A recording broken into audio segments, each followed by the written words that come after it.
Pagdating naman sa breeding ko dito, napakasimple lang. Purga, flashing, tapos hindi ako nagsasalang ng ibon na yung nagbabagsak na ng mga balahibo. Kasi ayoko nang ganun pagdating sa breeding. Tapos sa mga vitamins naman, mas malimit kasi ko sa herbal. Kung yung ibon naman talaga is malakas, yung breeder ko is wala akong nakikitang sign ng yung kagagaling ba sa sakit, yung sipon, out na agad yun, out na siya sa breeding ko. Ang pinipili ko lang dito is yung mga makikinis na, yung ready to breed ba.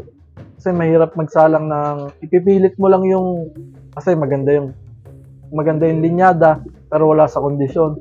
Doon kasi minsan nagkakamali yung ibang breeder. Pero hindi ko naman sinasabing tama ako, hindi ko rin naman sinasabing mali sila. Ayun lang kasi yung experience ko dito sa loob ko, kaya doon ako nag-i-stay. Kaya kung makikita nyo dito, halos ito mga makikinis. May inabot na naglugon, pero nakaitlog na yung kapares, kaya hindi ko na binaklas.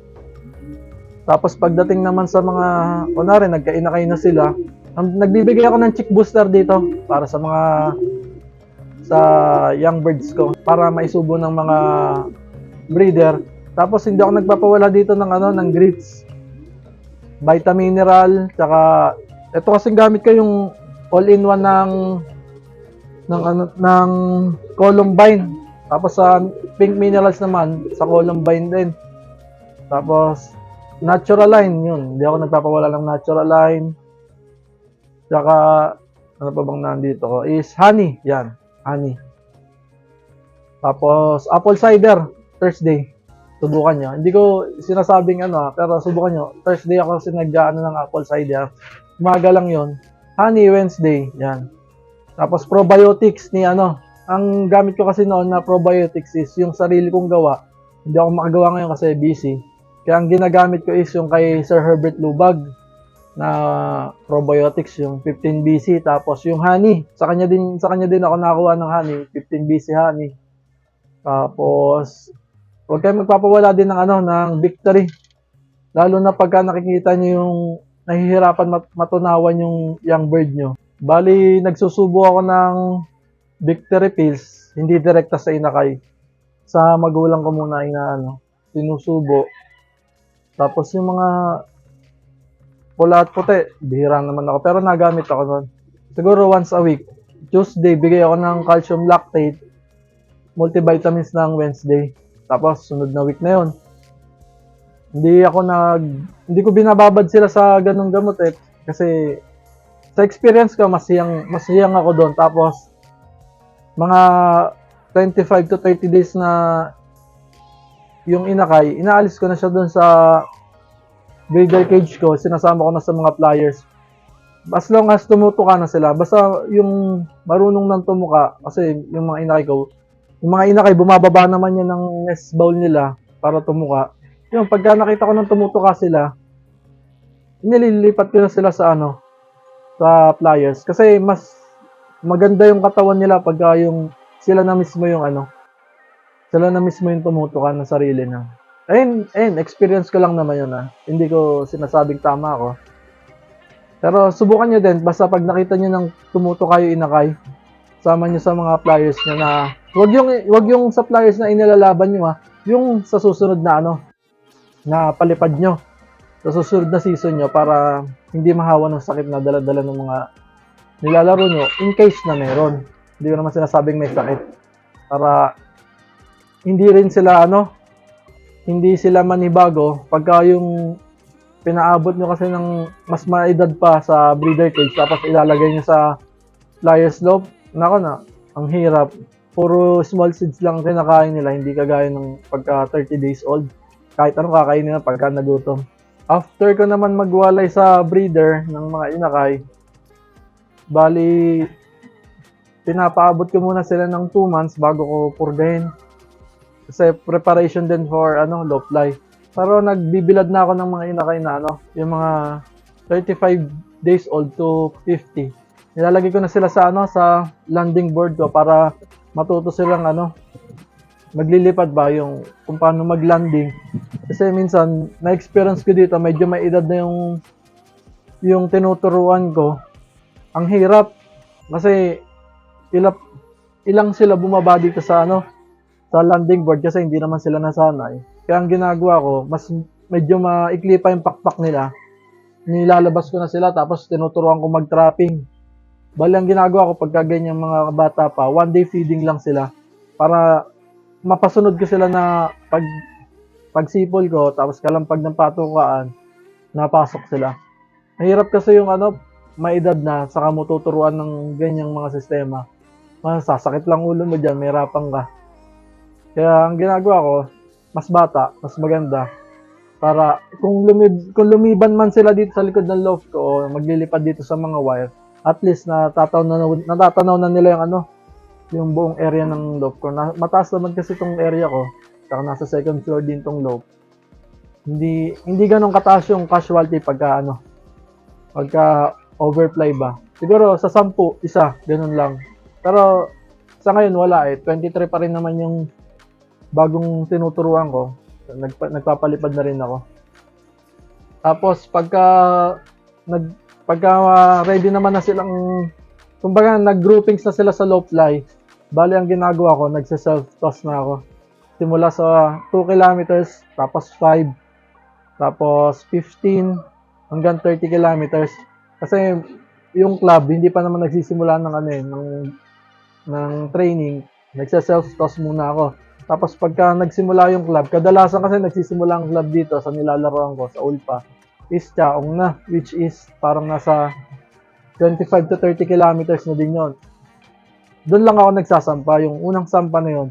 Kumbaga pinapa-experience ko sa ibon ko yung pakiramdam nila na nasa crates sila, yung nag-overnight sa crates, yung travel, para hindi ako mahirapan sa sa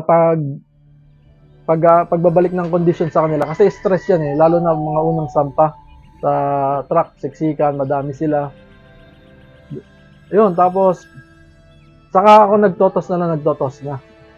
Bali, sumasampa lang ako dyan tuwing Saturday lang. Siguro, mga nasa 70 kilometers na road training na ng truck yon. Doon ako nagsasampa. Pero yung sa malalapit, hindi ako nagsasampa kasi nagtotos naman ako hanggang, lalo na ngayong SDR, nakakaabot na ako ng gumaka, self-toss pa lang. Kaya, minimal yung tinamaan sa akin ng sakit dito sa loop na mga flyers ko. Tapos, mas maigi din kasi yung nagse-self-toss ka kasi nagkakaroon ka ng selection ba. Kung sino yung i-enter mo sa derby, kung sino yung consistent umuwi. Ganun na yung nagiging basis ko ngayon. Hindi kagaya dati na na sobrang busy, hindi magawang makapag-toss, umaasa na lang sa truck. Kadalasan, malapit pa lang, may mga tama na yung ibon. Yung na out of condition na agad, kasi hahabulin mo yan sa isip-isip mo, gagamutin mo agad para maisampa mo ba sa susunod na training. Sa sistema namin ni Mrs. sa loop, toss na lang ako ng toss, si Mrs. ang nakabang. Minsan, kasama ko si Mrs. tsaka yung anak ko. Ayan, papaswerte kay anak ko na yan Kaya, lesser yung casualty na may sakit. Siguro kung magkasakit man to mga to, one eye, yun. Ang pinakamalalang naging kaso ko dito, one eye cold. Para sa mga flyers. Pero yung adeno, wala, hindi ako nagkakana kasi hindi ako malimit magsampa sa truck. After naman ng training, bago mag-derby, siguro 2 or 1 week before the derby, nagpe-precondition na ako nun. Kumbaga, nagpapatikim ako ng gamot. Pero hindi yung pang 1 week na binibigay ko. Kasi may 2 weeks naman ako na preparation. Basta ang lagi ko lang namang tuwing Monday is herbal. Yung paragis. Basta yung panoorin yung kay Sir Richie Alan De Leon. Tapos Tuesday nagbibigay ako ng Betracin Gold. Yan. Para ma-cleanse sila, lalo na pag derby na. Yun yung ginagawa ko sa kanila. Tuwing Tuesday nagpa-flashing ako. Tapos sa hapon naman is hapon ng Tuesday is apple cider vinegar. Saka grits. Nag-ano na ako ng grits Pag yung sa hapon ng Tuesday. Tapos kung malakas naman ang ibon ng Tuesday, Tuesday ng morning, ano na kami, nag-start na ako mag-toss. Tapos Wednesday, honey.